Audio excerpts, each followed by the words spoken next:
So, ayun guys, dadaan na yung basura.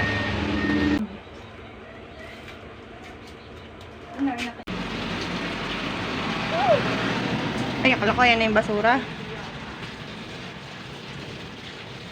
Guys, sinintay namin yung basura ni Ella. Yung ayun guys, yun ang basura.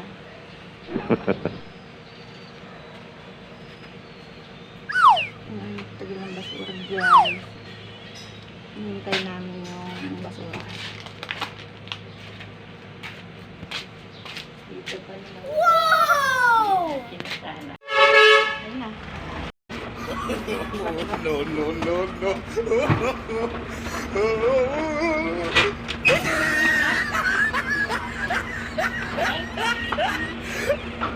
Hindi mo na to?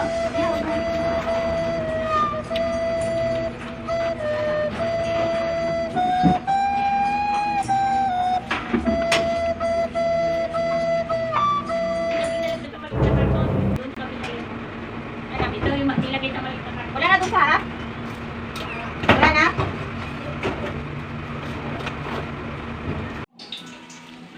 So, ganito dito guys. Sa umaga magtatapon ng basura.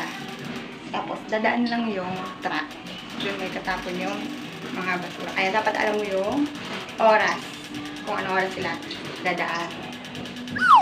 Ayan guys, maliligo naman si Ella.